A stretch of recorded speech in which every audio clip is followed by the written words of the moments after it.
నమస్కారం నేలతల్లి ప్రత్యేక కార్యక్రమానికి స్వాగతం. తెలుగు రాష్ట్రాల్లో అక్కడక్కడ వర్షాలు పడడంతో రైతులు ఖరీఫ్ పనులు మొదలుపెట్టారు. మరి కొన్ని చోట్ల విత్తనాలు వేసేందుకు కూడా సిద్ధమయ్యారు. వేసే పంటలో అధిక దిగుబడి రావాలంటే విత్తన ఎంపిక అత్యంత ముఖ్యం. అందులోనూ విత్తనం శుద్ధి చేయడం ద్వారా సమస్యలను సగం మేర అరికట్టవచ్చు. ఈ క్రమంలో ప్రకృతి వ్యవసాయం చేసేవాళ్ళు ఎలాంటి పద్ధతులను అనుసరించాలి అనే అంశంపై ఇవాల్టి నేలతల్లిలో చర్చిద్దాం. మరి ఈ అంశానికి సంబంధించి రైతులకున్న సందేహాలను నివృత్తి చేసేందుకు ప్రకృతి వ్యవసాయ ఉద్యమకారులు విజయరామ్ గారు మనతో పాటు ఉన్నారు. ఈ అంశంపై మీకు ఏదైనా సందేహాలు ఉన్నట్లయితే స్క్రీన్ పైన కనిపించే నంబర్లకు ఫోన్ చేయండి. నమస్కారం విజయరామ్ గారు. నమస్కారం. సో మరి తొలకరి జల్లులు పలకరించాయి. మరి ఈ టైంలో ఈ ఖరీఫ్ రైతులకు ఎంతవరకు ఆశాజనకంగా ఉండబోతుందని మనం అనుకోవచ్చు అంటారు? ముఖ్యంగా హెచ్ఎంటీవీ యాజమాన్యానికి, సిబ్బందికి, ప్రేక్షకులకి మనస్ఫూర్తిగా అభినందనలు, ధన్యవాదాలు. ప్రకృతి వ్యవసాయ ఉద్యమాన్ని స్థాయిలో ముందుకు తీసుకువెళ్తున్నందుకు మనస్ఫూర్తిగా ధన్యవాదాలు. ఇక్కడ ముఖ్యంగా మనం ఒక విషయాన్ని ప్రస్తావించాలి. ప్రకృతి వ్యవసాయం చేస్తున్న తెలంగాణ రాష్ట్రంలో సుమారు 12,000 మంది ఈ దేశీయ విత్తనాలు ఇవ్వటం జరిగింది. ఒకవైపు రాష్ట్ర ప్రభుత్వం దీనికి సంబంధించి రసాయనాలతో వ్యవసాయం చేస్తున్న రైతులకి 4,000 రూపాయలు పెట్టుబడి కింద ఇస్తుంది. చాలా రైతులకి ఆదుకోవాలని ఒక ఉద్దేశంతో ఈ కార్యక్రమం చేపట్టింది. కానీ పెట్టుబడి లేని ప్రకృతి వ్యవసాయం, పాలేకర విధానంలో చేస్తున్న రైతులకి నిజంగా ఆ 4,000 రూపాయలు మీకు అవసరం ఉంటే వాడండి, లేకపోతే ఆ నిధినంతా తిరిగి మళ్ళీ ముఖ్యమంత్రి గారి సహాయ నిధికి మనం అందజేద్దాం. నేను మానదమ్ములు మాకున్న వికారాబాద్లో 33 ఎకరాలు సంబంధించిన ఇచ్చిన పెట్టుబడిని ఈ వారంలో తిరిగి మేము సహాయ నిధికి ఇవ్వటానికి సిద్ధపడ్డాం. అలాగే మనలాగా వేరే ఇంకా రైతులు ఈ పాలేకర్ గారి విధానంలో చేస్తున్న వాళ్ళు ఈ నిధిని తీసుకువెళ్ళి మనం ముఖ్యమంత్రి సహాయ నిధికి ఇవ్వగలిగితే తర్వాత వాడే చెరువుల కార్యక్రమానికి చాలా పెద్ద ఎత్తున చేస్తున్నారు మిషన్ కాకతీయకి.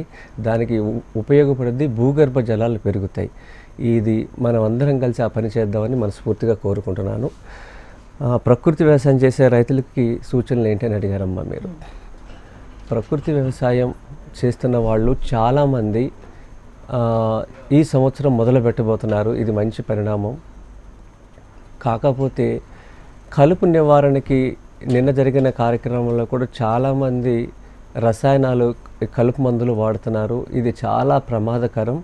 దయచేసి ఎవరైనా సరే ఈ కలుపు నివారణకి దయచేసి మీరు మల్చింగ్, గత పంట అవశేషాలని గట్ల మీద కప్పి పెట్టండి. అది ఏదో మనకి కలుపు మందు దొరుకుతుందని దాన్ని తీసుకొచ్చి వాడమాకండి. దాని ప్రభావం 25 సంవత్సరాల భూమిలో ఉంటుంది. ఏ జీవి అక్కడ బతకదు. ఆ పంట అవశేషాలు 25 సంవత్సరాల వరకు అది మనల్ని పాడు చేస్తుంది. కిడ్నీకి, తర్వాత బ్రెయిన్కి చాలా ఎఫెక్ట్ అవుతుంది. క్యాన్సర్ రావడానికి చాలా కారకాలు ఉన్నాయి. దానివల్ల దయచేసి మీరు కలుపు మందులు వాడమాకండి. అలానే ఫస్ట్ కాలర్ ఉన్నారండి, మాట్లాడదాం. గోపాల్ గారు. హలో గోపాల్ గారు, నమస్తే అండి. చెప్పండి. ఖరీఫ్లో ఇది వేద్దాం అనుకుంటున్నామండి ధాన్యం. ఇప్పుడు మనం ఏమంటారు, సీడ్లింగ్ తయారు చేయడానికి ఏ పద్ధతులు ఉపయోగిస్తే బాగుంటుందండి? ఏమన్నారు? సీడ్లింగ్ విత్తన శుద్ధి చేయటానికి మీరు విత్తనం ఎన్నుకోవటం కూడా దేశీయ విత్తనం ఎన్నుకోవాలండి గోపాలం గారు. దేశీయ విత్తనం ఎన్నుకోవటం అంటే మా కార్యాలయంలో కొన్ని ఉన్నాయి, మీకు వస్తే మేము అందజేస్తాము. నారాయణ కామిని, బహురూపి, రత్నచూడి ఇలాంటి దేశవాళీ విత్తనాలు. దీన్ని మీరు విత్తన శుద్ధి చేసుకుని మీరు ఘనజీవామృతం ఖచ్చితంగా మీరు పాటించాలి. పొడిదుక్కు చేస్తున్నప్పుడు కొంత, మళ్ళీ తర్వాత దమ్ము చేస్తున్నప్పుడు కొంత. మీరు ఎకరానికి 100 నుంచి 400 కేజీలు ఖచ్చితంగా ఘనజీవామృతం వేసి చేస్తే 6 తడిలో మీరు వరిని కూడా పండించవచ్చు. అలానే విజయరామ్ గారు, ప్రకృతి వ్యవసాయంలో దేశీ విత్తనమే చాలా కీలకమని మీరు చెప్తూ ఉన్నారు, ఎందుకండి? దేశీ విత్తనం అనేది భగవంతుడి సృష్టి, బ్రహ్మ సృష్టి. దీనిలో సూక్ష్మ పోషకాలు అనేవి ఉంటవి. ఇప్పుడు గత మనం 30-35 ఏళ్ళ నుంచి చాలామంది బీపీటీ విత్తనం, సోనా మసూరి తింటున్నారు. ఇవన్నీ అత్యంత ప్రమాదకరమైన విత్తనాలు. ఇవి భగవంతుడు సృష్టించినవి కాదు. ఒకటి 35 ఏళ్ల క్రితం చైనా వాడు ఇది మనకు పంపించాడు, బీపీటీ అనేది. దాన్ని చాలా సులువుగా తినటానికి చూడటానికి చాలా బాగుంటుంది, నమ్మలకుండా మింగేయటం వల్ల మన అందరికీ ఈ మోకాళ్ళ నొప్పులు, ఉబ్బకాయము, షుగరు రావటానికి ఇది చాలా ఉపయోగపడుతుంది. ఇది ఇప్పుడు వ్యవసాయ పనులు చేసే రైతులు ఈ బీపీటీ తిని గంటన్నర కల్లా పొలంలోకి వెళ్ళంగానే ఆకలి వేస్తుంది వీళ్ళకి. ఇది త్వరగా ఇది రక్తంలో మారిపోయి షుగర్ లెవెల్స్ని పెంచుద్ది అనమాట. ఇలాంటి విత్తనాలతో మనం భోజనాలు చేస్తాం వల్ల మనకి ఇన్ని రకాల అనారోగ్యాలు, ఇన్ని రకాల హాస్పిటల్ నిర్మాణం సమాజంలో జరిగింది. ఇలా కాకుండా దేశీ విత్తనాలను మనం ఎంచుకోవటం అనేది చాలా కీలకమైన అంశం. దేశీ విత్తనాల్లో ఏంటంటే సూక్ష్మ పోషకాలు అనేది నిండుగా ఉంటాయి. సైంటిస్ట్ తయారు చేసిన దాంట్లో సూక్ష్మ పోషకాలు ఉండవు. అధిక దిగుబడి అన్నాడు కానీ ఏ సైంటిస్ట్ని సరే అధిక ఆరోగ్యం ఈ వంగడంలో అనేది ఇంతవరకు సైంటిస్టు సమాజానికి అందజేయలేదు. ఆ పని సైంటిస్ట్ చేయలేరు. ఖచ్చితంగా భగవంతుడు ఇచ్చిన దాంట్లోనే మనం అందరం కూడా ఒకటి ఆలోచించాలి. అధిక దిగుబడి కావాలా, అధిక ఆరోగ్యం కావాలనేది ఆలోచించాలి. అధిక దిగుబడి సాధించి అధిక రోగాలు తెచ్చుకున్నాం మనం.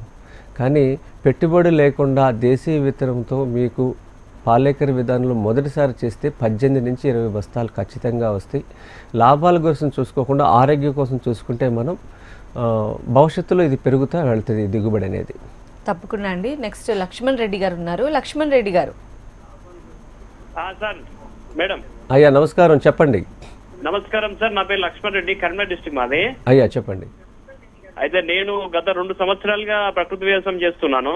అయ్యా సార్ ఒకటి విషయం మీద నా దగ్గర కులాకర్ అనే దేశీ విత్తనం ఒకటి ఉంది, సంవత్సరంగా పండిస్తున్నాము. అయితే కొంచెం సన్న రకము అలాంటిది ఏమన్నా మీ దగ్గర ఉందా అని.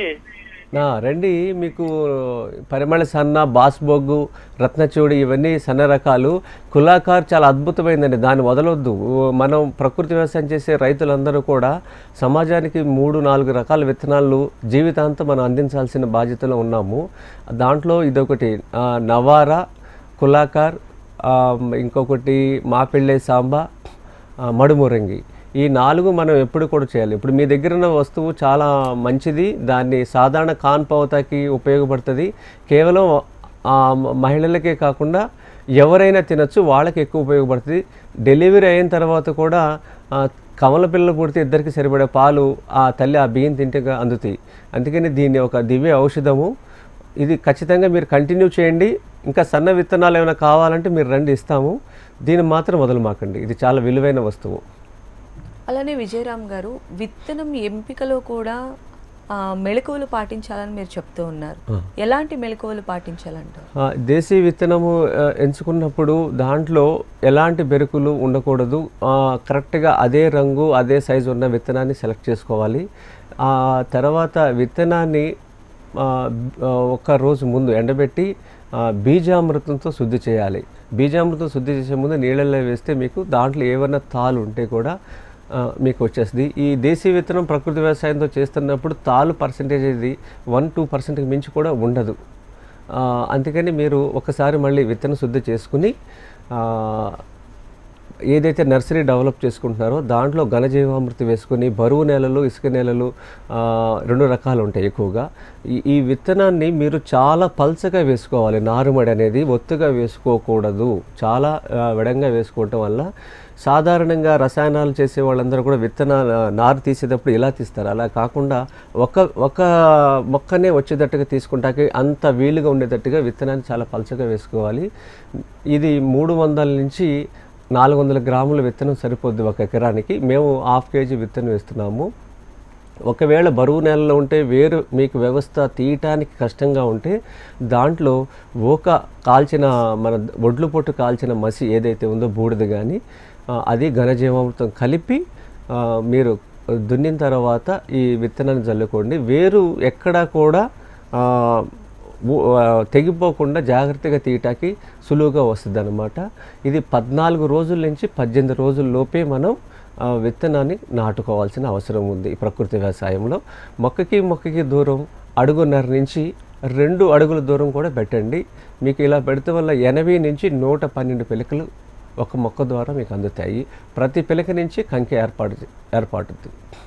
అలా నెక్స్ట్ సత్యనారాయణ గారు అండి, వెస్ట్ గోదావరి నుంచి. సత్యనారాయణ గారు నమస్తే నమస్తే. నమస్తే సార్. నమస్కారం అండి. మేము నువ్వులు జమ్మాలనుకున్నామండి. ఏంటండి? నువ్వులు.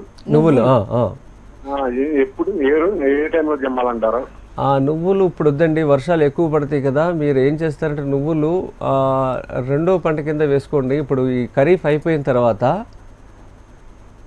వేసుకోండి, మీకు రెండో పంట కింద వేసుకోండి దీన్ని, నువ్వులు అనేది. ఇప్పుడు వర్షాలు ఎక్కువ పడితే పంట మీకు ఇబ్బంది పడుతుంది, అది దానికి ఎక్కువ నీళ్ళు అక్కర్లేదు. ఓకే, నెక్స్ట్ రవీందర్ రెడ్డి గారు అండి, హైదరాబాద్ నుంచి. రవీందర్ రెడ్డి గారు అమ్మా నమస్తే. అమ్మా నమస్తే అయ్యా అండి. నమస్కారం సార్. నాకు ఇబ్రాహీంపట్నంలో వ్యవసాయం ఉంది. అయ్యా ఇబ్రాహీంపట్నంలో అగ్రికల్చర్. అయ్యా అయితే గిరి ఆవులు తీసుకొచ్చిన. అయితే అక్కడ ఇప్పుడు పెండ గిట్లా అన్ని కొట్టించిన పొలంలో. నాకు కొంత 2-3 ఎకరాలు వరి పెట్టాలి. దానికి సీడ్ ఎక్కడ దొరుకుతుంది? ఏ సీడ్ పెడితే బాగా? ఆదివారం నాడు మా కార్యాలయం రండి, స్క్రోలింగ్లో మీకు నెంబర్లు కనబడితే మీకు దేశీ విత్తనాలు మేము అందజేస్తాం. నెక్స్ట్ శరత్ బాబు గారు ఉన్నారండి, హైదరాబాద్ నుంచి. శరత్ బాబు గారు నమస్కారం విజయరామ్ గారు. అయ్యా నమస్కారం. ఫస్ట్ ఆఫ్ ఆల్ న్యాచురల్ గా తింటే ఎంత టేస్ట్ గా ఉంటుందో రుచి చూపించినందుకు చాలా ధన్యవాదాలండి. అయ్యా న్యాచురల్ ఇత్తనం యొక్క టేస్ట్ మా ఇంటిళ్ళ పాది ఎంతో ఆనందంగా తింటున్నాం అండి గత సంవత్సరం నుంచి. అయ్యా సంతోషం. ఒక్కటే ఏంటంటే విత్తన శుద్ధి చేసేటప్పుడు అయ్యా ఇంకా ఏమి చేయొచ్చు అనేది ఒక రోజు చెప్పగలిగితే చాలా ఆనందంగా ఉంటుందండి.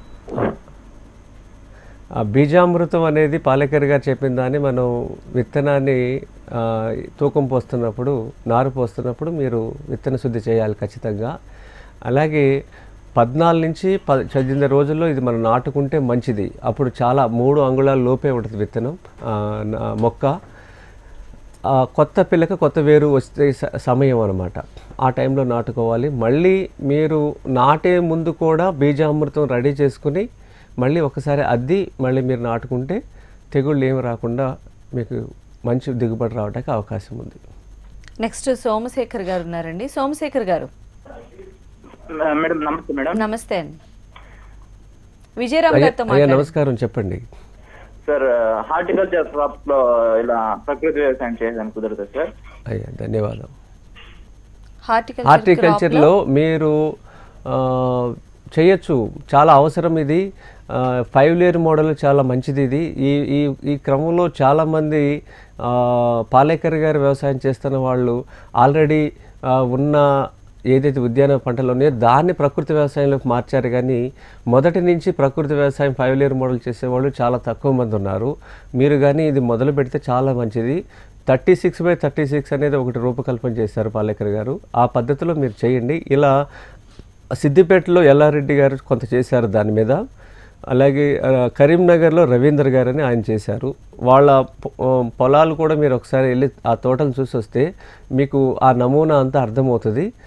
అది ఒకసారి మీరు చూడండి. వాళ్ళ యూట్యూబ్లో వాళ్ళ అన్నీ కూడా మీకు అందుబాటులో ఉన్నవి. దీనికి సంబంధించిన నర్సరీ కాటోల్ అని మహారాష్ట్రలో ఒక ప్రాంతంలో ZBNF చేసే రైతు మీకు ఈ ఉద్యానవన పంటలకు సంబంధించిన నర్సరీ కూడా డెవలప్ చేస్తున్నారు. మా కార్యాలయానికి వస్తే వాళ్ళ వివరాలు కూడా మేము అందజేస్తాం. నెక్స్ట్ పిచ్చేశ్వరరావు గారు ఉన్నారండి, కృష్ణా జిల్లా నుంచి. పిచ్చేశ్వరరావు గారు నమస్తే అండి. అయ్యా నమస్కారం, చెప్పండి. అంటే మీరు మామూలుగా నేను మన సౌభాగ్య గోశాలను సేవకు వచ్చానండి. మిమ్మల్ని ఎట్లా అడిగాను, కులాకర్ కులాకర్ అడిగితే నేను హైదరాబాద్ లో ఉండి ఎక్కడ లేవు, నేను పంపిస్తానన్నారండి. అయ్యా అది ఇప్పుడు కొంచెం టైం వచ్చిందండి నాడిపోయటానికి. దాని గురించి మీరు ఎలా పంపించగలరు అని. మీరు సౌభాగ్య గోసదల్లో తీసుకోండి. ఈ ఆదివారంలోపు తీసుకోండి, వచ్చే ఆదివారంలోపు మీకు అందజేస్తారు, తీసుకోండి. అక్కడ తిరుపతిని ఉంటారు, ఆయన అడిగి తీసుకోండి. నెక్స్ట్ శ్రీకాంత్ రెడ్డి గారు ఉన్నారండి. శ్రీకాంత్ రెడ్డి గారు మేడం, ఇప్పుడు మేము మొక్కజొన్నలు ప్రకృతి వ్యవసాయంలో పండించాలనుకుంటున్నాం మేడం. మీరు మొక్కజొన్న పండిద్దాం అనుకుంటున్నారా? మొక్కజొన్న కూడా ప్రకృతి దేశీ విత్తనం వాడదాం అనుకుంటున్నారా? అదే దేశీ విత్తనం వాడాలనుకుంటున్నాం. దేశీ విత్తనము మీకు అందుబాటులో కొంచెం ఉన్నవి. మీరు ఆ కార్యాలయం నెంబరు మీకు అందుబాటులో ఉంది. మీరు ఫోన్ చేస్తే ఆదివారం నాడు 3 గంటల నుంచి 8 గంటలకి మేము అందుబాటులో ఉంటాము. ప్రతి ఆదివారం 3 గంటల నుంచి 8 గంటల వరకు. ఓకే అండి. అయితే మీ పొలంలో పంటల ప్రణాళిక ఏ విధంగా ఉంటుందండి? ఈసారి మాకు వికారాబాద్లో ఉన్న 33 ఎకరాల్లో దీంట్లో వరికి ఎక్కువ ప్రాధాన్యత ఇస్తున్నాము. దాంతోపాటు కొంత భాగంలో వాము, తర్వాత దాంట్లో అంతర పంటలుగా నువ్వులు, మెట్ట భూమి ఉన్నది, నువ్వులు అలా కొంత చేస్తున్నాము. ఆముదాలు చేస్తున్నాము. ప్రత్యేకంగా దేశీ మొక్కజొన్నని, అలాగే కందుల్లో ఉన్న 4 రకాల కందులను కూడా మేము ఈ సంవత్సరం చేయబోతున్నాము. వరిలో ఈ అరటిలో అంతర పంట కింద ఉల్లి చేయటం అయిపోయింది. అరటిలో కూడా 5 రకాల దేశీ వంగడాలు వేయటం జరిగింది. ఎవరైనా కూడా ఈ జుంజువా గడ్డి కూడా, ట్రెడిషనల్ గడ్డి కూడా దీంతో పాటు అందించడానికి సిద్ధంగా ఉన్నాము. జూన్ 17న వచ్చే ఆదివారం, అంటే పై సంవత్సరం వారం, ఈ జుంజువా గడ్డి కావాల్సిన వాళ్ళు, దేశీ ఆవులు పెంచుకున్న వాళ్ళు కూడా గడ్డి అందుబాటులోకి తీసుకురాబోతున్నాం. ఇది నగరానికి వస్తే మన కార్యాలయానికి ఇవ్వటం జరుగుద్ది. ఎవరికైనా సరే సంప్రదించిన వాళ్ళకి ముందుగా అందజేస్తాం. ఓకే, నెక్స్ట్ విశాల్ రెడ్డి గారు ఉన్నారండి. విశాల్ రెడ్డి గారు. Hello sir. Hello madam. అయ్యా నమస్కారం, చెప్పండి. సార్ మా పొద్దుటూరు సార్, మేము ఎక్కువగా పత్తి పండిస్తుంటాం సార్. ఈ మధ్య 2 years నుంచి పత్తి వేస్తుంటే ఏమవుతుందంటే ఒక పురుగు, రేగ్గాయ పురుగు అనేది వచ్చేసి అది కొట్టేస్తుంది సార్. దానివల్ల ఈ మధ్య ఈ సంవత్సరం పోయినసారి పంట చాలా తగ్గించేది సార్. ఈ మినుములు వేసాం సార్ 2 years నుంచి. మినుముల వల్ల రేటు తక్కువ ఉన్నాయి, వేసిన పెట్టుబడి కూడా రావడం లేదు సార్. ఈ పత్తి వేసుకున్నామంటే ఈ పురుగు వలన ఏం చేసామంటే, పోయిన సంవత్సరం అయితే 7 ఎకరాలు అది రేగ్గాయ పురుగు వచ్చేసి కొట్టేసిందని చెప్పేసి మొత్తం చెడగొట్టేసాము. ఈ పురుగు, అలాంటి పురుగు రాకుండా ఏమైనా మంచి విత్తనాలు, ఏమన్నా పత్తి విత్తనాలు ఏమైనా దొరుకుతాయా సార్ మీ దగ్గర? దొరుకుతాయి. మీరు చేసేది ప్రకృతి వ్యవసాయమా, రసాయనిక వ్యవసాయమా? మేము ప్రకృతి వ్యవసాయమే సార్. నాది సంవత్సరానికి ఒక పంటే సార్ పండేది మాకు. అంటే మీరు పూర్తిగా పాలేకర విధానాన్ని ఆచరిస్తున్నారా? ఆచరిస్తున్నాం సార్. సంతోషం. మీకు ఈ సహజ సీడ్స్ అని వాళ్ళ దగ్గర దేశీ పత్తి విత్తనాలు ఒక 4-5 రకాలు ఉన్నాయి వాళ్ళ దగ్గర. మీరు వాళ్ళని సంప్రదించండి, లేకపోతే కార్యాలయానికి ఫోన్ చేస్తే మేము వాళ్ళ నెంబర్ కూడా ఇస్తాము. దేశీ విత్తనాలకి తెగుళ్ళు అనేవి తక్కువ ఉంటాయి. మీరు ఎన్నుకునేటప్పుడు దేశీ విత్తనాలని మీరు ఎంచుకోండి. అప్పుడు మీకు ఈ తెగుళ్ళు సమస్య అనేది ఉండదు. ఒకవేళ దాంట్లో కూడా ఉంటే నీమాస్త్రం అనేది ఖచ్చితంగా మనం అప్లై చేయాల్సిందే. నీమాస్త్రం కానీ, నీమాస్త్రం కంట్రోల్ కదా దశపర్ణి కషాయం, ఈ 2 మనం అస్త్రాలు వాడాలి. అలానే విజయరామ్ గారు, ఈ న్యాచురల్ ఫార్మింగ్లో అంటే పంట దిగుబడితో విత్తనం ఎంపికే చాలా కీలకంగా మారుతుందని అనుకోవచ్చా? దిగుబడి అనేది మనం ఎక్కువ ఆలోచించమాకండి. ఇప్పుడున్న పరిస్థితుల్లో జరిగిన నష్టం కూడా అదే. అధిక దిగుబడి అన్నదే అది చాలా తప్పు జరిగింది. మనందరికీ అధిక ఆరోగ్యం కావాలనేది ముందు మనం ప్రతి నిమిషం అర్థం చేసుకోవాలి. ఈ క్రమంలో మీకు ఏ విధంగా చేసినా ప్రకృతి వ్యవసాయంలో ఘనజీవామృతం ఇచ్చి జీవామృతంతో చేసుకుంటే మీకు ఖచ్చితంగా 18 నుంచి 22 బస్తాలు రావడానికి అవకాశం ఉంది మొదటి సంవత్సరంలోనే. అంటే ఇప్పటి వరకు రసాయనాలతో నిండిన భూమి కూడా మీకు మొదటి సంవత్సరం వస్తుంది. అదే మీరు పెట్టుబడి పెట్టి 35 బస్తాలు తీస్తారు. పెట్టుబడి లేకుండా 18 నుంచి 20 బస్తాలు. అంటే ఇప్పుడు పెట్టుబడికి 10,000 తీసేస్తే మనకి దానికి దీనికి తేడా 4 నుంచి 5 బస్తాలే. అంటే 4-5 బస్తాలు ఎంత ఆరోగ్యాన్ని ఇస్తుంది. ఇప్పుడు మనం హాస్పిటల్ లెక్కలు కట్టట్లేదు ఇక్కడ ఎంతసేపు అయినా. ఈ విధంగా మనం ఎంతో సమయాన్ని హాస్పిటల్ చుట్టూ ఖర్చు చేస్తున్నాం. అలా కాకుండా పెట్టుబడి తగ్గించుకొని దిగుబడి తగ్గిన పౌష్టికాహారం, సూక్ష్మ పోషకాలు ఉన్న ఆహారం తినడానికి ఆలోచన చేసి మీకున్న 2-3 ఎకరాల్లో ఒకేసారి పాలేకర విధానాన్ని ఆచరించకపోయినా పర్వాలేదు, కానీ 1 ఎకరం మీ ఇంటి కోసం తయారు చేసుకుంటానికి సిద్ధం చేసుకోండి. అలాగే ఈ ప్రకృతి వ్యవసాయం చేస్తున్న వాళ్ళు ఈ సంవత్సరం మీకు కొన్ని ఇబ్బందులు కలుగుతాయి. అవి అనుభవపూర్వకంగా మీకు చెబుతున్నాము. వీళ్ళు ఏంటంటే చుట్టుపక్కల పొలాలు వాళ్ళు, ఆ ఊర్లో ఉన్న వాళ్ళు, మీ బంధువులు, ఇంకా ఫ్రెండ్స్, వీళ్ళందరూ కూడా నువ్వు అనవసరంగా ఈ రంగంలోకి వచ్చావు, చక్కగా ఉద్యోగం చేసుకోమంటారు. ఎందుకంటే 30 రోజుల వరకు పంట నాట్లు పెట్టిన తర్వాత ఎదగదు. ఇది ఎర్రబారిపోయి ఈ వరి అయితే మొత్తం కూడా కూరగాయ మొక్కలు ఏమైనా సరే ఇంతే ఉంటాయి, హైట్ రావు, చూడటానికి చాలా వికారంగా ఉంటుంది పొలం అంతా కూడా. కానీ ఆ టైంలో పక్క వాళ్ళని మనల్ని చాలా భయపెడతా ఉంటారు. వీటిలన్నీ మీరు అధిగమించాలి. వాళ్ళు చెప్పే ఏది కూడా మీరు వినండి కానీ ఆచరించవద్దు. వాళ్ళు అలాగే చెప్తూ ఉంటారు, వాళ్ళకి తెలియదుగా పాపం. అందుకని మీరు వాళ్ళ మీద దృష్టి పెట్టకుండా పాడైపోయిన 60 ఏళ్ళ భూమిలో వైవిధ్యం అనేది లేదు. మళ్ళీ ఈ జీవామృతం ఎప్పుడైతే ఇచ్చామో 35 రోజులకి చక్కగా మంచి రంగు వస్తూ ఉంటుంది పంట. అందుకని మీరు దీన్ని గుర్తుపెట్టుకుని అడుగులు వేస్తే మంచిది. శ్రీదేవి గారు ఉన్నారు అనంతపురం నుంచి. శ్రీదేవి గారు నమస్తే అమ్మా, చెప్పండి. అమ్మా నమస్కారం, చెప్పండి. నమస్కారం సార్. నమస్కారం, చెప్పండి. ఏం లేదు సార్, మేము వేరుశనగ వేసుకుంటాము. ఏంటిదమ్మా? వేరుశనగ. అందులో అందరి పంటలు కూడా పెట్టుకుంటాం. అంటే ఘనజీవామృతం గురించి చెప్తున్నారు కదా పాలేకర్ సారు. అవును. అందులో జెర్సీ ఆవులది వాడొచ్చా లేదా నాటు ఆవులది వాడొచ్చా మీ డౌట్ సార్? జెర్సీ ఆవు కాదమ్మా అది, దాని నుంచి ఏమీ వాడకూడదు. అది ఎవరికన్నా ఇచ్చేసేసేయండి. అది అంటే మీకు ఎవరైతే ఇష్టం లేదో వాళ్ళకి అందజేసేయండి. దాన్ని మీరు వాడాల్సింది దేశీ ఆవుదే. దేశీ ఆవు అంటే మెడ వెనక ఎత్తు భాగం ఉండి గంగడోలు ఉన్న దాంట్లోనే మీకు దీనికి సంబంధించిన పేడ మూత్రంలో ఔషధ గుణాలు ఉన్నవి. నాటు ఆవునే వాడాలి, స్థానిక ఆవులను వాడాలి, జెర్సీ ఆవు కాదు. అలానే నాణ్యమైన విత్తనాన్ని కనుక ఎంచుకోకపోతే రైతులు ఎలాంటి ఇబ్బందులు ఎదుర్కొనేటువంటి అవకాశం ఉంటుందండి? నాణ్యమైన విత్తనం అంటేనే దేశీ విత్తనం అండి. ఇప్పుడు ఏంటంటే ఇది ఏ యూనివర్సిటీలో దేశీ విత్తనాలు కానీ ఏ వ్యవసాయ రంగం వాళ్ళు కానీ దేశీ విత్తన సంపద ఒకటి ఉందనేది అట్టిపెట్టలేదు భారతదేశంలో. ప్రతి చోట కూడా అన్ని హైబ్రిడ్ విత్తనాలే వచ్చేసేసినాయి. అలా కాకుండా మన భారతదేశంలో ఒకే ఒక రాష్ట్రంలో ఈ సంపద ఎక్కువ శాతం మిగిలి ఉంది. అలాంటి రాష్ట్రంలో ఒరిస్సా అనేది ఎక్కువ ఉన్నది. ఒరిస్సాలో సాధారణంగా రసాయనాలు కూడా తక్కువ వాడతారు వాళ్ళు. అలాగే దేశీ విత్తనం ప్రతి రైతు దగ్గర 4-5 రకాల దేశీ విత్తనాలు ఉన్నాయి. ఈరోజు కూడా వాటిని కాపాడుకుంటున్నారు. అది నాణ్యమైన విత్తనం. ఆ విత్తనంలో ఏంటంటే ఇప్పుడు ప్రతిదీ కూడా మనం ఎంత దిగుబడి వస్తుంది, ఎంత డబ్బులు వస్తాయి అని చూసాం. కానీ ఈ దేశీ విత్తనాలు భగవంతుడు మనకి ఇన్ని వేల రకాలు ఎంతకి ఇచ్చాడు అంటే, ఒకప్పుడు 6 లక్షల వరి విత్తనాలు ఉండేయంట భారతదేశంలో చరిత్ర ప్రకారం. అవన్నీ కూడా విదేశీయులు మన దేశం మీద ఎన్నిసార్లు దాడి చేశారో అన్ని సంపదలు కొలగొట్టుకున్నట్టు ఈ విత్తనాన్ని కూడా నాశనం చేశారు.